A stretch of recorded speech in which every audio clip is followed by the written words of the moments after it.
Welcome, Pewter Report readers, listeners, and viewers to a Friday night edition of the Pewter Report podcast, energized by Celsius, the official energy drink of Pewter Report.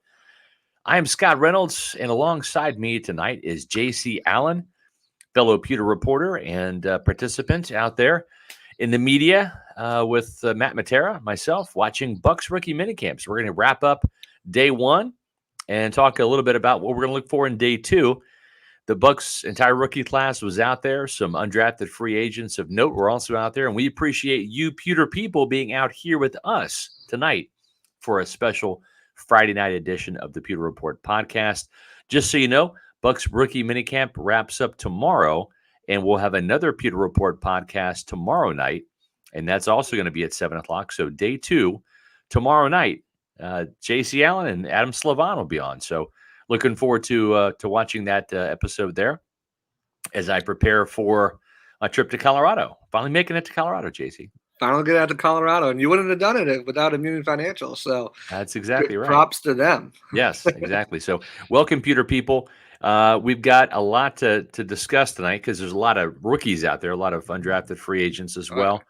And JC, we also get our first look at Dave Canalis. Yes. Let's almost start there a little bit because I asked Todd Bowles today about what he likes about Dave Canalis and just the energy he brings. I mean, I'm not trying to throw Byron Leftwich under the bus at all. I'll do it. But I mean, we're talking about a night and day difference in terms of energy, in terms of focus, in terms of execution out there. The tempo, everything just seemed crisp and proficient. And this was our first chance of really getting a look at Dave Canalis and his offense a little bit. We can't really give away too much because this is really vanilla bread and butter stuff they're putting in. These rookies' heads were swimming, especially the tryout guys. And at the same time, though, this looked like a well-oiled machine. It looked like Dave Canalis has spent 13 years on an NFL coaching staff, and just the way that he was buzzing between quarterbacks. And these are tryout guys. There's no draft pick there, but spending time with the quarterbacks, the running backs, the tight ends, the linemen, the wide receivers. Your impressions of Dave Canalis, JC? Yeah, that's one of the biggest things that stuck out to me, and I talked to you about it while we were observing. Is he wasn't just with the quarterbacks. He was bouncing around from position to position, running the drills at running back, running the drills. Once the running back drills were done, he ran down the field to start working with the wide receivers. Then he started working with the quarterbacks again. So, like, just seeing his hand in the pot in every single position group, and trying to implement what he's taught these guys in the morning, because they just got there, and having some of the execution that they had with just very, like, as you said, plain vanilla concepts and things that most likely aren't even going to be in the playbook of just kind of welcome to the NFL stuff. He had great command of the offense. I think I was really impressed with the way that he had the guys prepared. As far as, when they went to team stuff and they were, doing 7-on-7s, 11-on-11s, etc.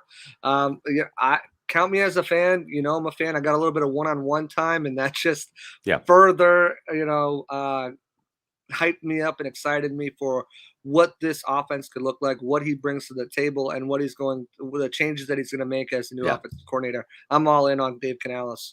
Yeah, I mean, folks, anybody you talk to, whether it's Todd Bowles, on or off the record, whether it's Jason Light, whether it's Jamel Dean was out there today. Jamel Dean, he wasn't supposed to be out buzz. There. He wasn't. Yeah, he wasn't out on the field, but he was. No. He was working out. Today at the team facility. But yeah, I mean, there's some noticeable excitement. We saw that with Harold Goodwin and Joe Gilbert the other day in the press conference, and just the excitement level the players are feeling it too. It's new. It's a new offense. It's going to be more balanced. It's going to be everyone getting more involved. John Van Dam, the tight ends coach, was even saying how, he loves the fact that he ran 12 and 13 personnel. He's like, get as many tight ends as you can on the field. So, shocker. I mean, I wrote about it in today's SR's Fab 5, JC. I mean, he's a nice guy. He is, he's very forthcoming. very open in terms of his thought process. He Detailed. explains things to the media, right? To the fans, right? These are on Buccaneers.com. Finally. And so if he's this way, giving us some nuggets, some details, imagine the level of detail and the communication that's happening inside the classroom with his players. Right. Yeah. So, we're seeing things on the field just in rookie minicamp, and snippets from what we're getting from the Buccaneers in the offseason workout program. We're getting, guys who are hyped up. You talk to Trishan Wirfs and you talk to some of these offensive linemen. They're extremely excited.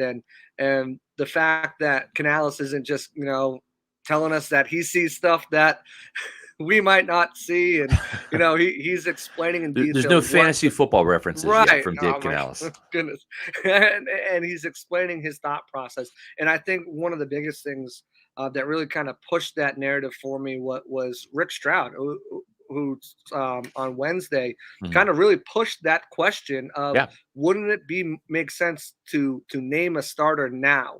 And you touched on it in the Fab Five today, and it was just, to me, it was a brilliant answer. Yeah, and he gave the answer.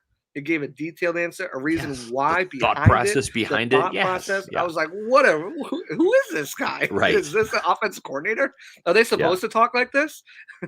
Yeah, and I think at the end of the day too, you look at the results, right? I mean, that's the one thing Dave didn't even say, but it didn't have to be said. The results.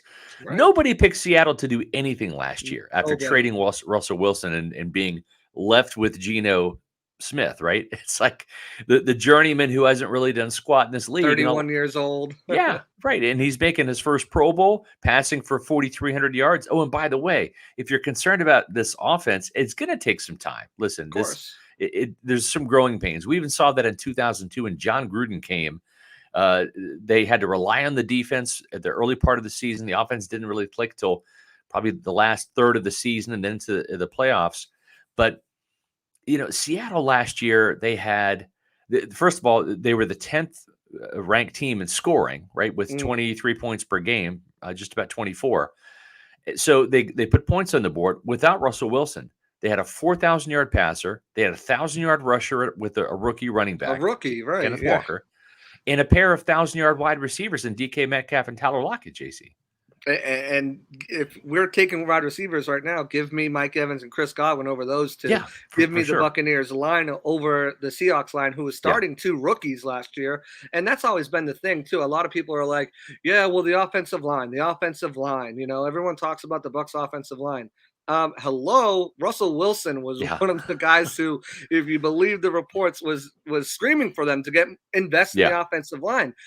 And you detailed in an earlier session with Fab Five talking about the rankings that the Seahawks were in rushing yards every year. Yeah. Every year they had a 1,000-yard rusher. Every year, whether they were top 10 or top 5 in the league, even if they weren't, they were effective in running the ball. The yards per carry was crazy. I mean, you go back and look, and with even a bad offensive line. Yes, and even without Marshawn Lynch, even when they were doing the Thomas Rawls thing and Chris Carson, right? Some unheralded backs, they were still averaging over 4 yards per carry. Right. Some of these backs, and the Buccaneers last year 3.7 was Rachaad White's average, and then you've got Leonard Fournette, which I think was around 3.4, 3.5. So I mean there's something to be said about this offense, and we've kind of gotten a little overboard with the wide zone concepts, but they also run a lot of mid zone concepts, and we kind of saw some of that today. Again, no trade secrets. I mean, they're running a form of Seattle's offense. There's going to be some tweaks based upon the Bucs personnel, and and there's going to be some of the things that the Dave Canalis wants to run that never got ran in Seattle. And he's even said that. He says, I get to run stuff that we put in and we never ran. That I thought, why aren't we running this? So it's going to be exciting to see. It's going to be exciting to see. How some of these rookies, fit in. And this is mostly a defensive draft for the Buccaneers. But let's start on the offensive side since we're talking about Dave Canalis, right? I think with Dave, you just said it too, that the scheme's going to be to fit the Bucs personnel.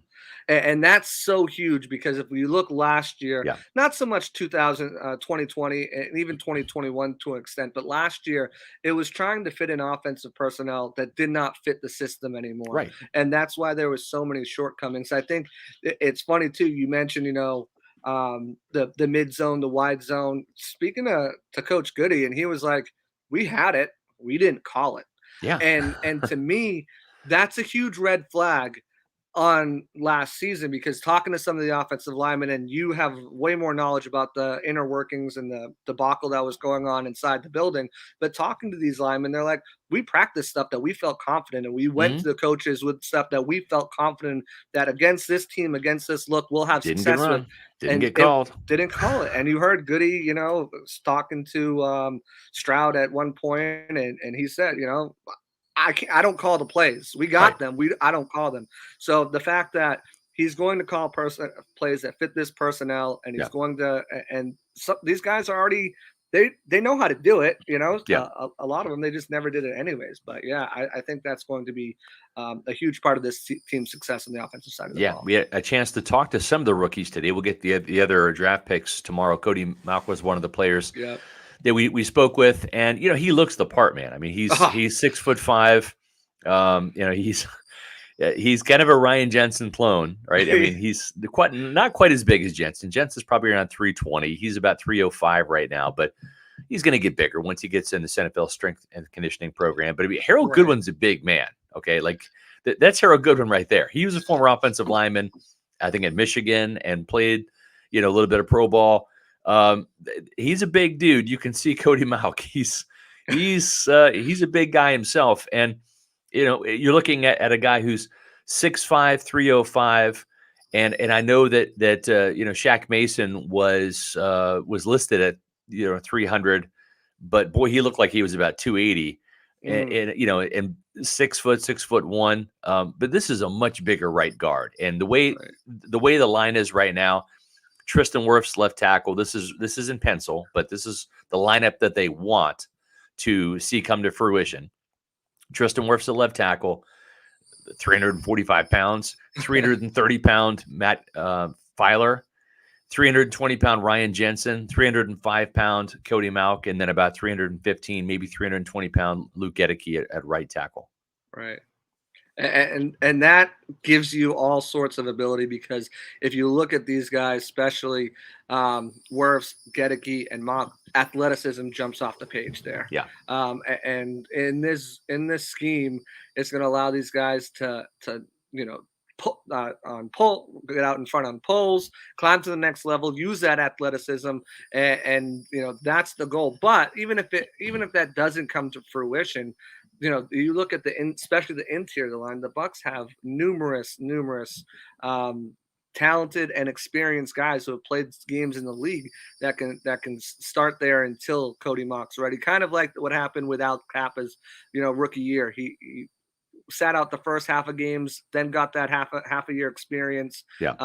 Went into that next year, was a little shaky his second year. Third year, fourth year, turns it into a huge contract with the Bengals. So even if that's the progression of Mauch, I think the Bucs will have to be happy with that too. Yeah, and this guy, he's a mauler, JC, but he's so mobile. I mean, he's not one of these like just big burly guys, right? Where I'm going to fight you in a phone booth. No, he's going to be on poles and screens and just clobbering people downfield. A really, really good athlete.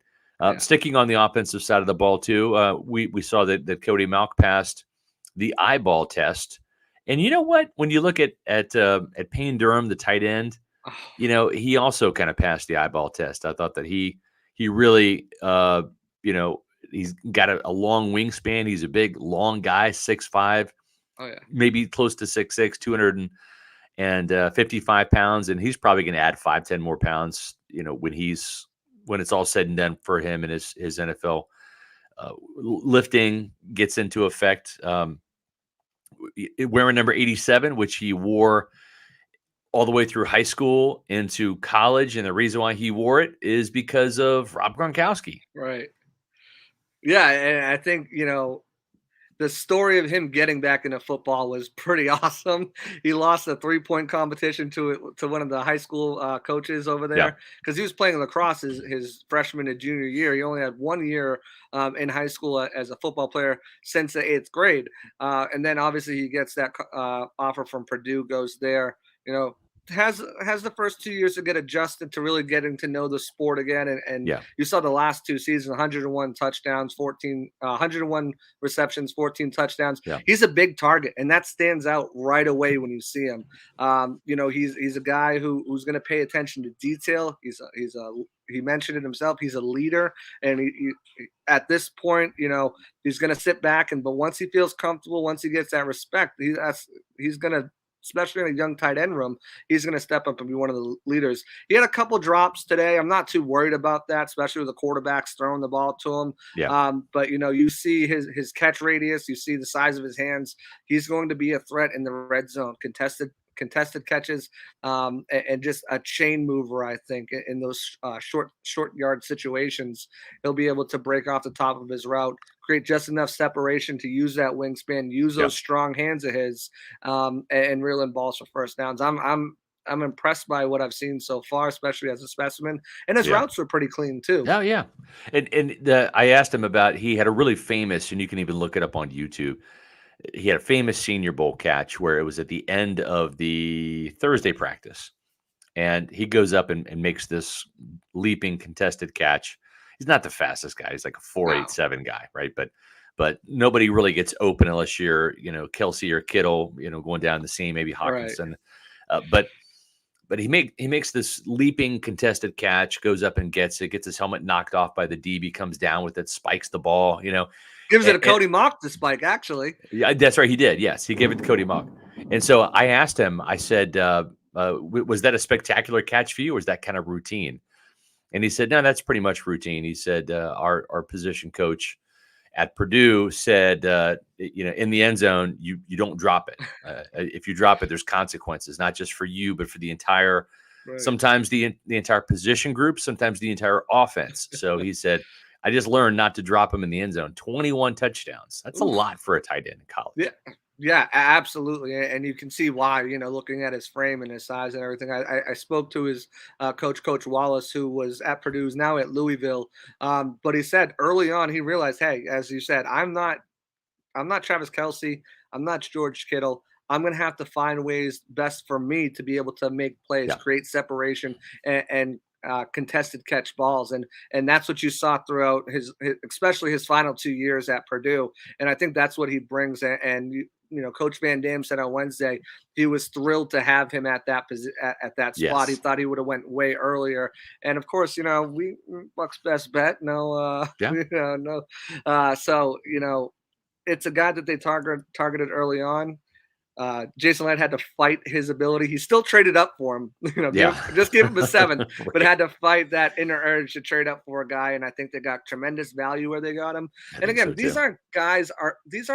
Some of these, are going to be Pro Bowlers or Hall of Famers or All Pros or anything like that. But what they're going to do is, he brought up Jack Doyle, who did have a Pro Bowl, as a guy that he looks to a lot, and that's the kind of career I can see him having.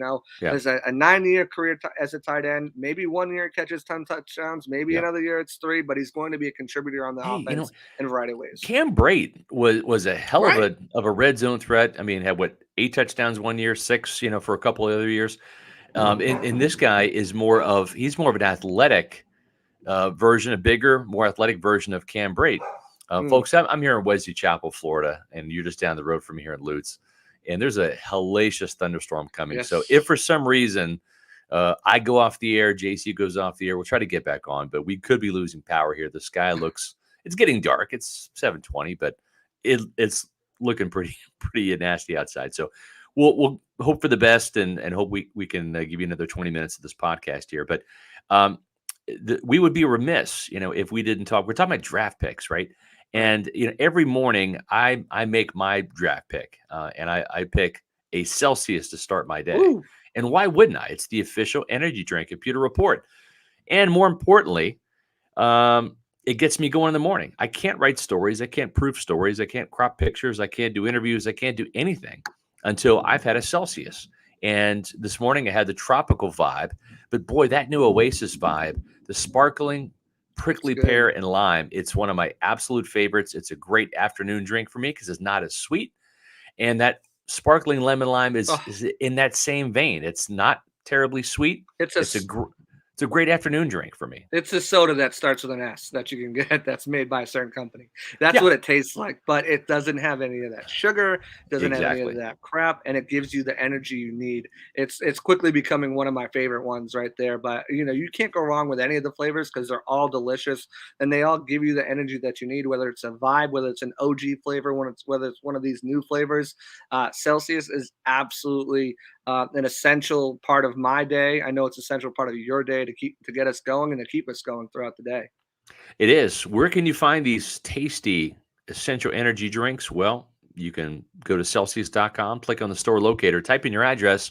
You'll have all of these health and fitness stores, convenience stores, grocery stores, and bodegas, as Matt Matera would say. And go grab a couple cans of Celsius. Once you find the flavors you like, go to Amazon, buy them in bulk. You can also order Celsius now on Instacart. Woo. So a lot of great ways that you can get Celsius, the official energy drink of Pewter Report.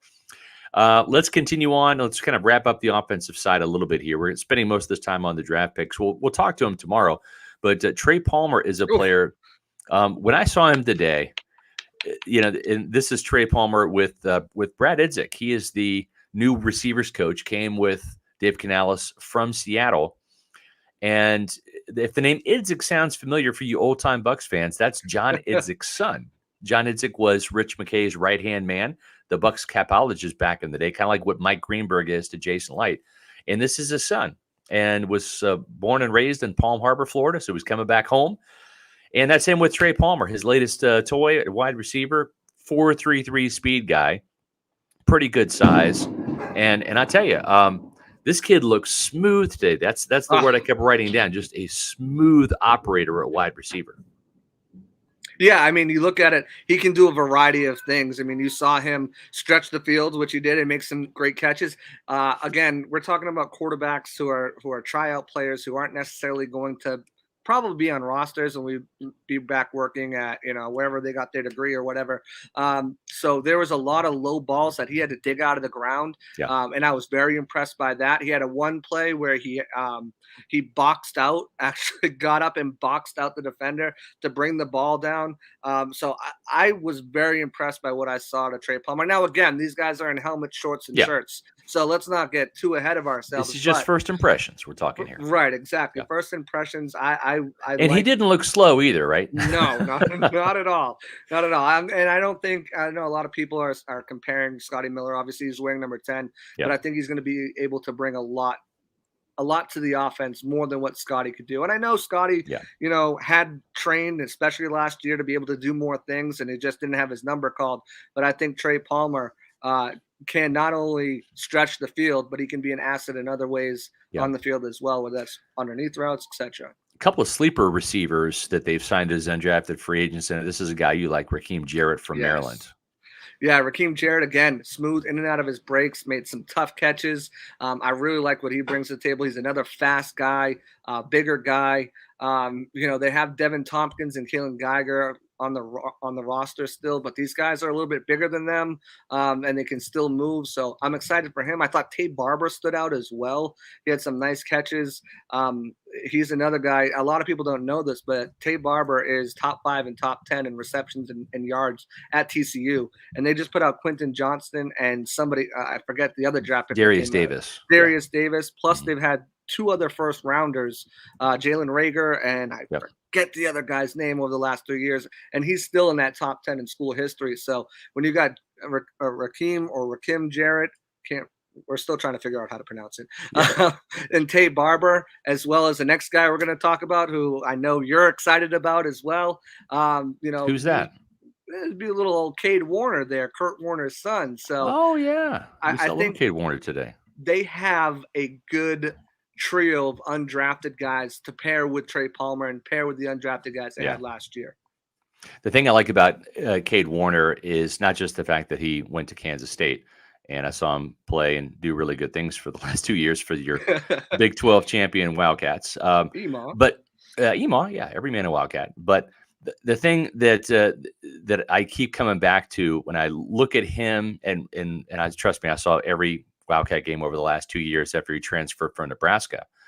And I told Jason Light, I said, we get to split this guy. He's like part Cornhusker and part Wildcat, so we need to keep him around. But the thing that's really intriguing about Cade Warner is he really reminds me of Adam Humphries out of Clemson in 2015, where he was an undrafted free agent. And you know what? It's like all he did was just catch the ball. You just get open and catch the ball. It wasn't flashy, did a lot of the dirty work, the gritty catches, as Bruce Arians would call them, the grimy catches, right? And just good route runner, smart guy. What I liked about Cade Warner today, when I asked him, I said, what do you bring as a wide receiver to this team? And I loved his answer. He said, well, I'm the smartest wide receiver in the draft. He said, and I mean, he does have some swagger. I talked to my K-State people, and they said that he does not lack for confidence. He has got a big chip on his shoulder. He's always been overlooked. But I thought he made a very good impression today, caught a lot of balls. And I think he's got a chance to stick. He's going to be playing the slot. So that's a position with Chris Godwin moving outside for the majority of the reps. You're going to see probably more Russell Gage in the slot. And we have actually a better picture of Cade Warner here. Let me put that. Oh, there it is. Yeah, it looks so much better. But I mean, just the concentration, getting open, smart guy, heady guy, a bigger body, maybe a tick faster than Adam Humphries, but he carved out a nice career for himself as a kind of a chain mover. You know, you don't want him on the field as your number one or number two or number three, but, you know, rounding out the depth chart 4, 5, and 6, and also playing special teams. I mean, K-State we're known as special teams with our return game and coverage teams and all that. Right. He's got the experience doing that.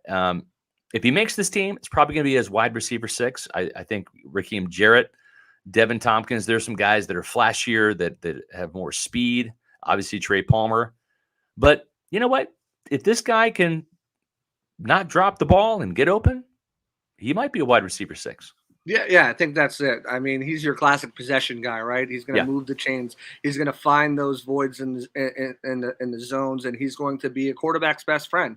He's got that quarterback IQ from, you know, learning from his father, and that's going to get beat down into like a dead horse. I didn't want to, you know, everyone's going to ask him about his dad. But I think when you listen to him, you know, don't forget who you are is one of the biggest messages that his dad gave him, and one of the biggest things that he relayed to us. So I think with Cade, he's going to be able to earn a roster spot here by just doing that, being that guy who's going to make those tough catches, be in the right zones, be that safety valve for the quarterback, and show that consistency day in and day out. And I think that's a strong possibility for him as either wide receiver 6, or if he doesn't get an opportunity on another team's roster, he'll be back in the practice squad 1,000%. I don't think they'll let him go. Yeah. Interesting story with Cade Warner. His last game, he said, the last time I was in Tampa was for my dad's Super Bowl. Oh, yeah, that's right. When the Steelers came back to beat the Cardinals, when he was Ken Wisenhunt was the head coach, not Bruce Arians, Ken Wisenhunt.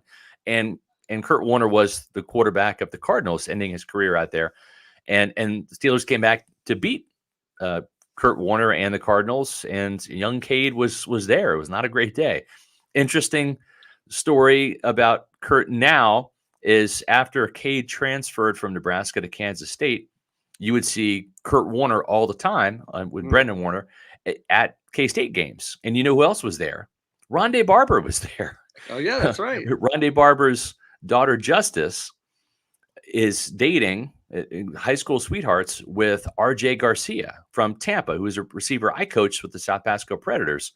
And so it's interesting that you would have at K-State games, Rondé Barber and Kurt Warner, right? Like enemies for years in 1999 and 2000 and 2001, both wearing purple and white because RJ and Cade Warner were both receivers for the Wildcats. So kind of some crazy Kevin Bacon stuff happening there, but it's just interesting, right? Kurt's gonna be a big proponent. I mean, he's already a Bucs fan. I tweeted some pictures out, and he's already retweeting. He's responding and interacting with the Bucs fans. I think Stank, as you guys know, with the loose cannons, blamed him for one of the I forget the receiver's name, but one of the catches that ended the Bucs tenure in that 12-9 playoff game. And he's like, is this punishment? Is this punishment for the bird? He's like, it may well possibly be, now he's on your team, but you can have him. So he's going to have a lot of fun with the Bucs fans. And I expect him to probably pop in around training camp and et cetera and be around as well. So I think so too. Good. Last offensive player that I've got a picture of and we'll talk about is this guy right here. Oh yeah. Chris Murray from Oklahoma. This guy he's a wide body. I mean, this picture is not stretched, folks. There's no editing here. He's a wide dude, like 6'1", 294, and very quick and agile. I typically don't like Oklahoma Sooners. I just don't like him. I love this guy's game. He is so fun to watch. If this guy was, say, 6'3", 6'4", with longer arms and maybe 304 pounds rather than 294, he probably would be a day 2 draft pick, probably a 3rd rounder. He's got some great skills, loves to get out and pull and trap, and he is a really interesting piece. Probably not going to be a starter, but he might become one of those like Nick Leverett types where he's a super sub, and maybe might push. You never know. I mean, Shaq Mason at his size, right? I mean, this is almost like a Shaq Mason type, but this is going to be a fun guy to watch in camp because he's got some really good tape. So check out his tape on YouTube. He's got a highlight reel, which is usually you don't have that for offensive linemen, but he's got one. So yeah. So working at center too. So, played guard. Majority of his reps were at guard. He was the guy, number 1 center in there with the quarterbacks when they did, their teamwork. So making that transition, which gives him another more flexibility in order to make the team. You look at John Molchan type, Nick Leverett type guys who are versatile, can do the more you can do, especially as an offensive lineman when, you're going to keep a certain amount, it's the better for your chances to stick around. So I was impressed by him today too. I was too. Folks, I hope you're enjoying this Friday night's show. We're about halfway through and we're having a lot of fun. So make sure that you come back tomorrow night. We got some JC fans here in the house. We're like, JC, glad to have you back. We are glad to have you back. And you're going to see more of JC tomorrow night because he is going to be hosting along with Adam Slavan, the day 2 recap. There's Calijah, Cancey, so that's a good time to transition to defense. But so make sure you stick around Saturday night for a special Saturday night edition at 7:00 p.m. of the Pewter Report podcast. And I like defense, JC. So this is fun to see all these defensive guys out there, these draft picks. So there's Todd Bowles. He's very happy. Casey Rogers looking on. Calijah, Cancey. There's Jeremy Banks. Very interesting undrafted free agent out of Tennessee. Bowles had a lot of interesting things to say about him, a lot of complimentary things. He just finds the ball, right? And that just kind of pops on tape. He is one of those guys that just plays at a different speed. And so let's start with Calijah Cancey here for a second. Quickness. I mean, the get off. The get off is there, man. It is quick. It is fast. He is as quick and fast as advertised. Yeah, I mean, when they move, because in camp, they're not going to have someone snap the ball every time, so get the ball in the stick, and it's so cool. Yeah. But whenever they move that ball in the stick to simulate the quarterback hiking the ball, man, he was gone. He was off the ball, into the pads. They do the under the trampoline. I don't know if it's trampoline, but it looks like a trampoline. They get under there and then they have to, stay low to the ground and get up and use that leverage that they're working.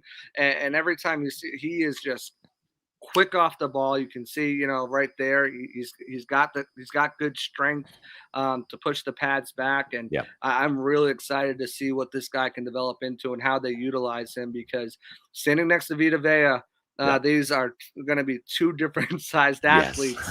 But Vita Vea last year led the team in sacks, fighting through double teams. Calijah Cancey with Vita Vea standing there and taking those double teams isn't going to have that problem, and he's going to be able to use that quickness, that burst, that explosion to get to the quarterback. It's going to be fun to watch. Vita Vea is not going to lead this team in sacks this year. He might get 6.5 again. I'm not saying he's going to necessarily take a nosedive, right? The nose tackle for the Buccaneers. But he might get 6.5 again. He might get 7, but he's not going to lead this team in sacks. Cool. I'm not saying Calijah Cancey will as a rookie because it's hard for rookies to come in and make an impact. You saw 2.5 sacks from Logan Ryan. I mean, Warren Sapp had 3 as a rookie. Gerald McCoy had 3 as a rookie. Vita Vea had 3 as a rookie. It's hard to do going up against grown man strength in your rookie year on the other side because those offensive linemen get paid too. But he's going to make an impact, though. He's going to make an impact. And you know what? If he doesn't get the sack, his penetration ability, his quickness is going to set up sacks for others, JC. Yeah, right. I mean, that's the biggest thing when you got Vita Vea and Cancey coming in there with their. I mean, because remember, Vita Vea is at his size, at his weight, he's no slouch. He can move after the ball. There's a reason why Bowles feels comfortable dropping him coverage in certain looks. So with those two guys being able to penetrate in the middle, it's going to flush plays out to the pocket, and that's where it's going to create opportunities for a blitzing Devin White or blitzing Cedric Dennis, or for Joe Tryon, Shoyinka, Anthony Nelson, Shaq Barrett, Yaya Diaby, Jose Ramirez. These guys is going to create those situations where it's one-on-one with the quarterback, and it's up to you to finish and wrap them up. I know Joe Tryon and Shoyinka struggled in that area last year, but you damn better make sure that him and Edwards are working on that throughout this entire season. So what that's going to be able to do is exactly what you said, is if it's not them making the sack, they're creating opportunities for everybody else getting after the rusher. That's right. We had a question here. I'll bring this back up from Cancey Culture. I love that name. Is all of our draft picks officially signed? No, none of the draft picks are signed yet. And they're not going to be for a while. They have to create some cap room. I think you're going to see a Mike Evans extension coming up soon. They have to. I mean, I detailed this in an article. They have to do something to open up cap space, not just for the rookies, but also for practice squad salaries that are counted under the salary cap, and also money. I mean, look at what's happened the last couple of years. They need money to operate during the season if someone gets injured or to bring someone in. And quite frankly, I don't know if they're done bringing people in. Will Golston's a huge opportunity to come back.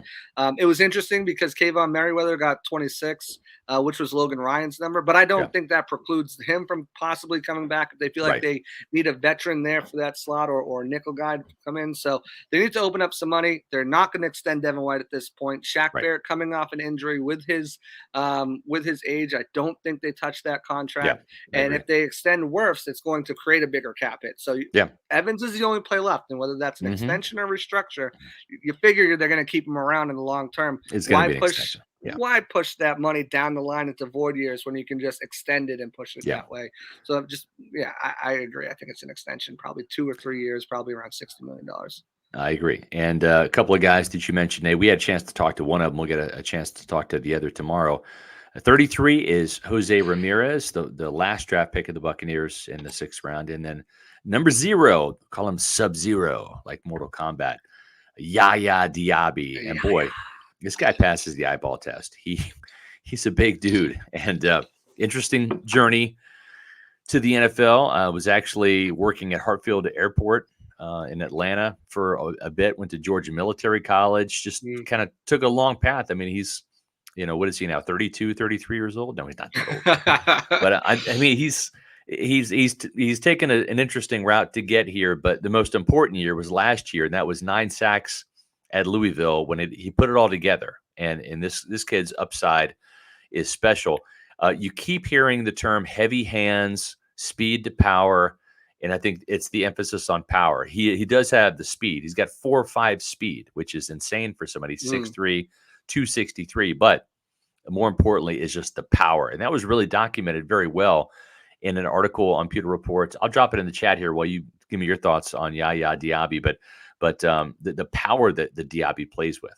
Yeah, absolutely. And it's not just a speed to power, too. It's one of the most important things edge rushers need to have.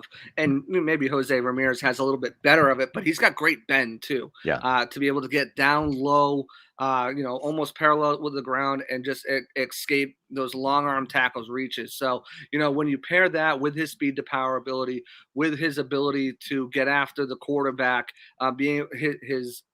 he brings a lot of strength in the preparation as well. He watched a ton of tape. Speaking with his coaches, Mark Ivey, he said there would be times where he came in early or came in late, And the dude, same thing with Jose Ramirez. When I spoke to his coach, they're asleep in the film room because they stayed up overnight and they passed out watching film. These are guys that are going to not only rely on their athletic abilities, but rely on their instincts, their smarts, and their preparation. And they do it very well. And both two guys who not necessarily dropped in coverage because of their prowess as pass rushers, Right. but both of these guys, coaches feel like they can do it, and it's not going to be a problem for them. And speaking with, Larry Foote and Coach Edwards as well, they don't feel like it's going to be a problem for these guys picking up, dropping back in coverage as well. So excited to see what they do as pass rushers, but we know in a Todd Bowles defense, you got to be versatile. You got to be able to, they drop back Vita Vea.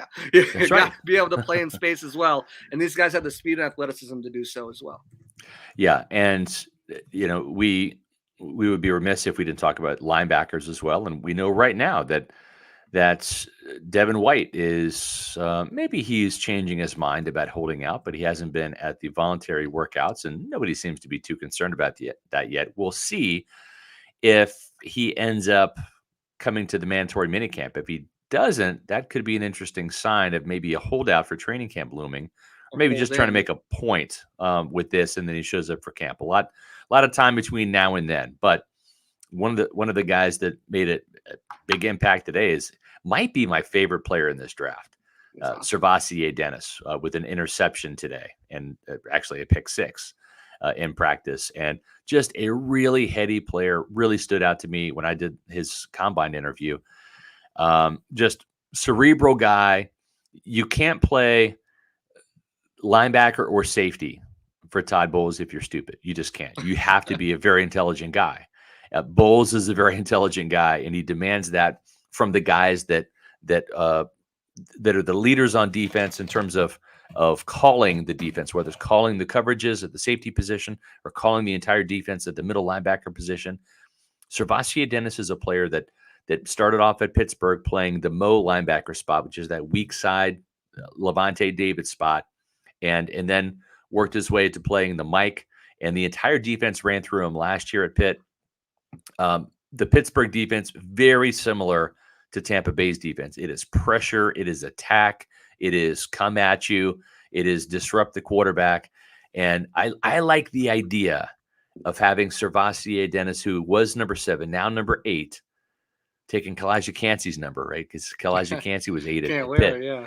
But having those two guys that have that chemistry, like some of those A-gap blitzes, right? I mean, this guy had 7 sacks last year, JC, at Pitt. But having that chemistry already to be able to work off each other and create some pass rush lanes, either he comes in and slams the guard and you've got Calijah Cancey stunting around, or you've got Calijah Cancey occupying a blocker and freeing a pass rush lane for Servassier Dennis.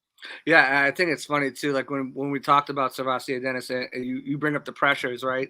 He can get to the quarterback. He was one of the best at it with Pitt last year, so they utilized him in that role more so than putting him in coverage. We talking to his coach and everything like that. He said pretty much that thing. He was such an asset as a pass rusher that we didn't drop him in coverage often, and that was a big knock on him. Well, can he cover? Can he cover? Dude just drops back into coverage today, high points the ball, catches it, intercepts it, runs it back for a would-be touchdown. Yeah. Like, he can cover. He can cover, yeah. And at least at the basic level, he can cover. Yeah. His instincts, as you said, the smarts to read, react, and realize this ball's coming to me. I got to jump for it, but I'm going to get it, and then I'm going to follow my blockers like a running back would into the end zone and pose for some pictures at the end. So and I think too, and I just put Josh Capo's other article on Servassier Dennis, which had some great film clips, where he said, he was asked to do a lot of blitzing at Pitt, but it doesn't mean he can't cover. And this just validates what we saw today, validates Josh's point, right? Read, react, picked off the pass and took it back. So this is going to be an exciting player. The other guy we talked about a little bit earlier is Jeremy Banks from Tennessee. Yep. Both of these linebackers, in my opinion, have the ability to eventually become starters in the NFL. And I'm telling you right now, the Buccaneers feel very, very confident that they are in a position of strength when it comes to Devin White. it would best serve Devin White to show up for mandatory minicamp and to show up for training camp, because Servassier Dennis and or Jeremy Banks, one of these guys could start alongside Levante David. That's the ability they have. Now, are they going to pick up the playbook fast enough to do that? You can always give the green dot to Levante. He can call the defense. Right. But I'm just saying, Devin White, maybe not too concerned about KJ Britt or JJ Russell taking a spot. They have two guys now that this team likes an awful lot just from their college film. And both of these guys made a good first impression today. Yeah, KJ Britt's on notice. He is fighting for a roster spot, if you ask me. Yeah. I think, he is that classic two-down thumper. Right. He's been pretty good on special teams, but when you look at Servassier Dennis and you look at Jeremy Banks, these are three-down linebackers. These are guys who have the smarts, the ability, the tackling pedigree, the ability to get after the quarterback, the ability to play in space. KJ Britt is on notice. JJ Russell, practice squad guy, but KJ Britt might be looking for a new home if these guys have a good training camp, especially because you look at the money, the bonus that they gave to Banks. They definitely want to keep him around as well and develop him. You know what you got in KJ Britt. He's not a guy you can rely on. They learned more about that. He's going to have to game as well.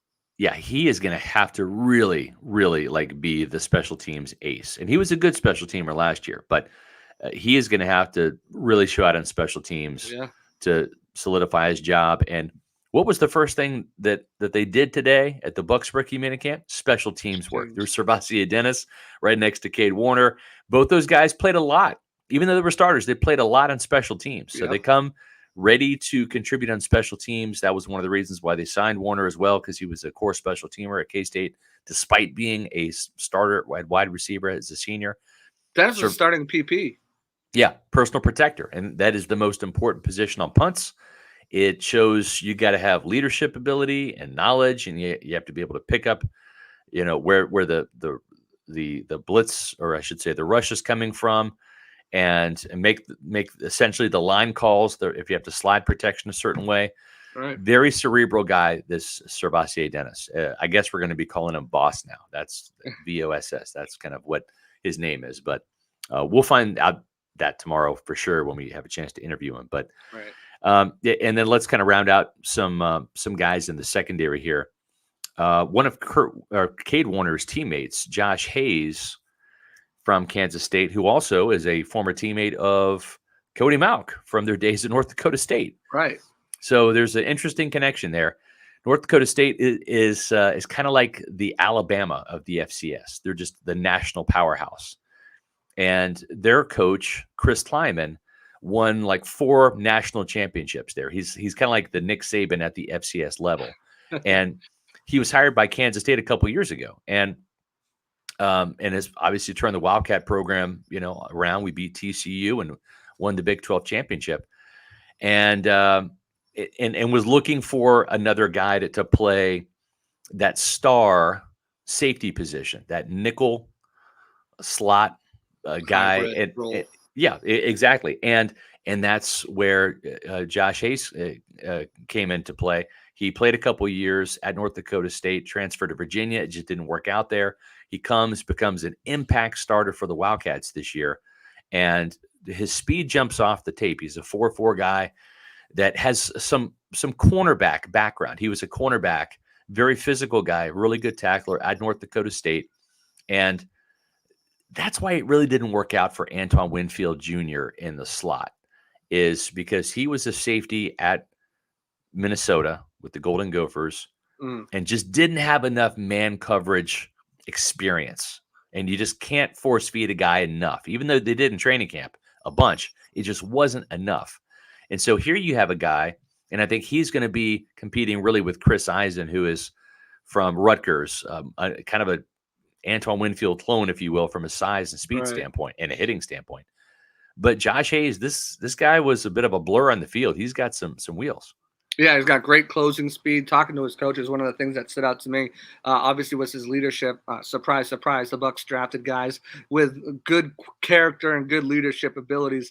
But he's a guy who's got a goldfish mind, and that's such a big attribute that you have. You can have all the skill set in the world. You could be the best player in the world, best athlete in the world at cornerback and safety. If you don't have that mindset to move on from a play once you get beat and put it in the rear view, then it affects some of the best athletes and best players that have ever come out of the draft.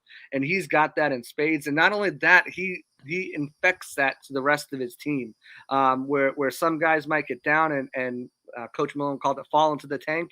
Yeah. He doesn't fall into the tank, and he doesn't let his teammates fall into the tank. And that's going to be a huge position, especially at nickel, because you're going to get beat. I mean, it happens. It happens at every position in the secondary, but especially nickel, it can be tough because these guys are finding that open zone, open spot, and you have to be there. But I think he's going to get a real opportunity, as you mentioned, with Christian Isian. Isian, there we go. Christian Isian to win that nickel spot, and they're going to find out real soon what they have there. And if they need to bring a guy in, Coach Bowles said they'll bring a guy in, but they're happy with those two guys, and probably Zion McCollum will get a couple snaps, D. Delaney, Anthony, and they'll figure out what they have there. And I think with Hayes and with Isian, they've got two quality rookies that can come in and give you good snaps. With good speed to go along it and great play intelligence as well. Definitely.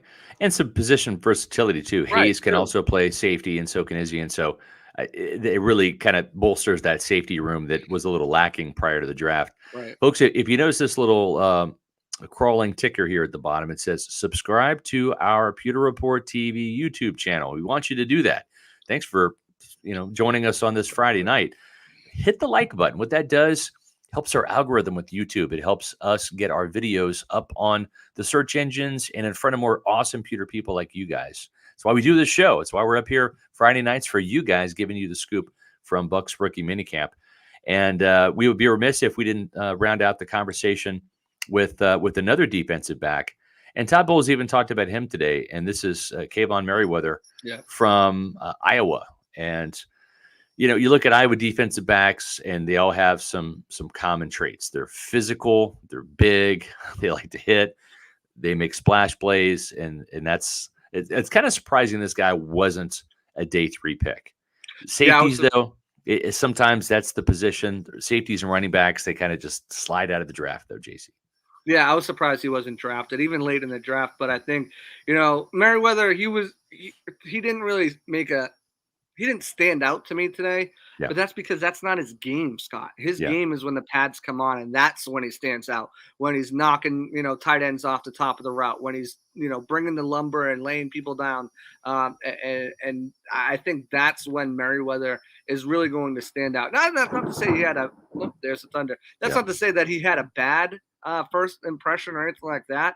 I just think when you look at him, there's certain players, especially like on defensive line, and that's, offensive linemen, until the pads go on, it's just, it's hard to really get a great read on him. And he's the type of player that when the pads go on, the intensity goes up. Yeah. And I think once we get into training camp after the warm-up period, that's when Meriweather is going to start turning heads. And I'm excited. I really like the player. Like everything Bowles said, everything that you just mentioned too, he is one of those classic Iowa safeties that's going to lay you out. So you got to keep your head on a swivel when you're on the field with him. And I'm excited to see what he can do. Took Logan Ryan's old number. Yep. Obviously, like I said, if they want Ryan back, I'm sure he'll move on to a different number. But he looks good in 26 to me. He does, yeah. As Grace Point says, come on, y'all, 7 likes. Let's do better. We appreciate all the likes and everybody tuning in for tonight's show. Remember, tomorrow night, 7 p.m. Saturday night, and we're going to have day 2, the recap of the rookie minicamp. From Richard here, hey, SR, for the week, the Bucs wear the throwbacks. Will you rename the company for the week to the Creamsicle Report or even Fantasy Vibe Report? That's sure, awesome. Celsius would like that. Exactly. Yeah, we might be Fantasy Vibe Report for a week just because of the creamsicle flavored Celsius. Yes. Right. Two other housekeeping things. I know a lot of people have been asking about Sean Tucker. Sean Tucker was not one of the 18 guys who were announced to be signed. Yep. He is still very much in play. He's going to be joining the team. Still got to go through some, obviously dealing with that medical condition, have to go through and make sure they can get him medically cleared before, especially he's got to clear that physical. That's the thing. Right. He's got to pass the test, but it's kind of like you know, they've got an agreement in principle, right? I think we can say that, Right. you know. And then as far as kicker Jake Bates, the guy who just did kickoffs, handled kickoffs in Arkansas, he failed his physical and will not be signing with the Bucs. So the Bucs have 2 open spots left on this roster. Right now, currently 3, but you got tentatively signed Sean Tucker. So 2 open spots on the roster could potentially be filled by one of these guys at rookie minicamp. We'll see if anybody else stands out tomorrow. I thought Tanner Taula had some good catches too as an undrafted guy that signed. But other than that, I didn't really see any of the other guys that really stood out to me that were tryout players. Yeah. We'll take a better look tomorrow once they have another day to digest what the game plan is going to be tomorrow and what they're going to be going through. So, but they do have 2 more open roster spots to fill on this team with the news of Jake Bates failing his physical and not signing. I'm sure that Mike Greenberg and Jason Light, when it comes to finding a couple of guys to sign, they're going to do the right thing and they're going to be smart with their investments. At Muni Financial, we help you live in the now. Dude, congratulations. We're so happy for you. Thank you. And even though the now may feel very different, you still need to plan for the future. How's retirement treating you? Oh, just fantastic. I know I say it all the time, but you really got to come up to Colorado. Let's do it. All right. Yeah. We can help you develop that plan to keep you on track so you can still prepare for tomorrow, today. Muni Financial. Plan ahead, stay ahead. I don't know if Mike Greenberg uses Muni Financial, but damn it, he should. Why? Because it's a hell of a company. And getting you to Colorado. Yes. I talk about it all the time, JC, but I really need to go to Colorado. I'm going to Colorado. Ashley and I are going to Colorado on Sunday. We're so excited. So I have a little bit of vacation here. I won't be on the Pewter Report podcast next week, so I'll miss all you Pewter people. But stick around because we're going to have 4 new podcasts next week. And then shortly thereafter, OTA start. We get to look at the veterans and the rookies all together, which would be fun. But before that, let me get this Muni read going here on this Friday night. Proudly serving clients across the country, not just in Florida, folks, not just in the Tampa Bay area, but across the country. Muni Financial can help you plan ahead and stay ahead. That's what they do. That's the name of their game, and that is what they are experts in. Why wouldn't you want experts on your side? These are the Pro Bowlers, folks, when it comes to finances, whether it's insurance services, whether it's brokerage services, whether it's legacy and retirement planning, whether it's getting those college savings accounts for the kids. Let Muni Financial help you plan ahead and stay ahead. I am a Muni Financial customer.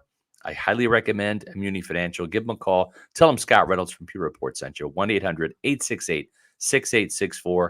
That's 1-800-868-6864. Or visit them on the web at muni.com. Scott, I'm seeing a lot of scheduled talk right now in the comments. And if you are a betting man, which I know you are, the Bucs opened as 7-point underdogs to Minnesota for week 1. Well, they just traded Zadarius Smith to the Browns, so they're going to be down an edge rusher. And word on the street is that they will be releasing Dalvin Cook post June 1st. Wow. So that team just got a little less dangerous. So get your bets in now. The best place to do it, MyBookie AG. That's right. Yeah, MyBookie for sure. And I appreciate that. Well deserved. We work hard, man. This has been. People say, what do you guys do in the offseason? Well, we cover the draft and free agency intensely. This is the offseason. The offseason happens pretty much like, May, June, July for us. So that, it's going to be a fun little break. But again, make sure that you stay tuned for Monday's episode of the Pewter Report podcast. Matt Matera will be on. We have some special guests coming up next week as well. And make sure that you go to the mothership, pewterreport.com. We've got great we're going to have some more rookie minicamp talk and stories. You've got a story in the works on Payne Durham. I've got the story in the works on Cade Warner. And we're going to have plenty of other content all weekend long. Sure. Best Bucs coverage at pewterreport.com. Follow us on Twitter, Instagram, and Facebook. Our Facebook page is growing by leaps and bounds. Make sure that you are following us at Pewter Report. And as always, Pewter Report TV on YouTube. Make sure you hit the subscribe button. We're nearing 10,500 Pewter people as subscribers. We're excited about that. And make sure you hit the like button as well. Yeah, and if you guys watch on Twitter, if you watch on Facebook, come on over to the YouTube side, join, subscribe, because that's where the party's at. That's where the super chat's at to get your voice heard louder than anybody else's. That's right. And we appreciate that comment there from Performance 2. Greatest episode yet. So excited for the season. Awesome show tonight. Well, you guys had awesome comments and questions. That's why we do this thing. For JC Allen, I am Scott Reynolds, and we're going to remind you to come by tomorrow night for day 2 wrap-up show of the Bucs rookie minicamp. JC will be on with Adam Slavon. That should be a fun show. So spend your night with Saturday night with Pewter Report at 7:00 p.m. Eastern time. For JC Allen, I am Scott Reynolds saying we'll see you tomorrow night for another edition of the Pewter Report podcast. Out.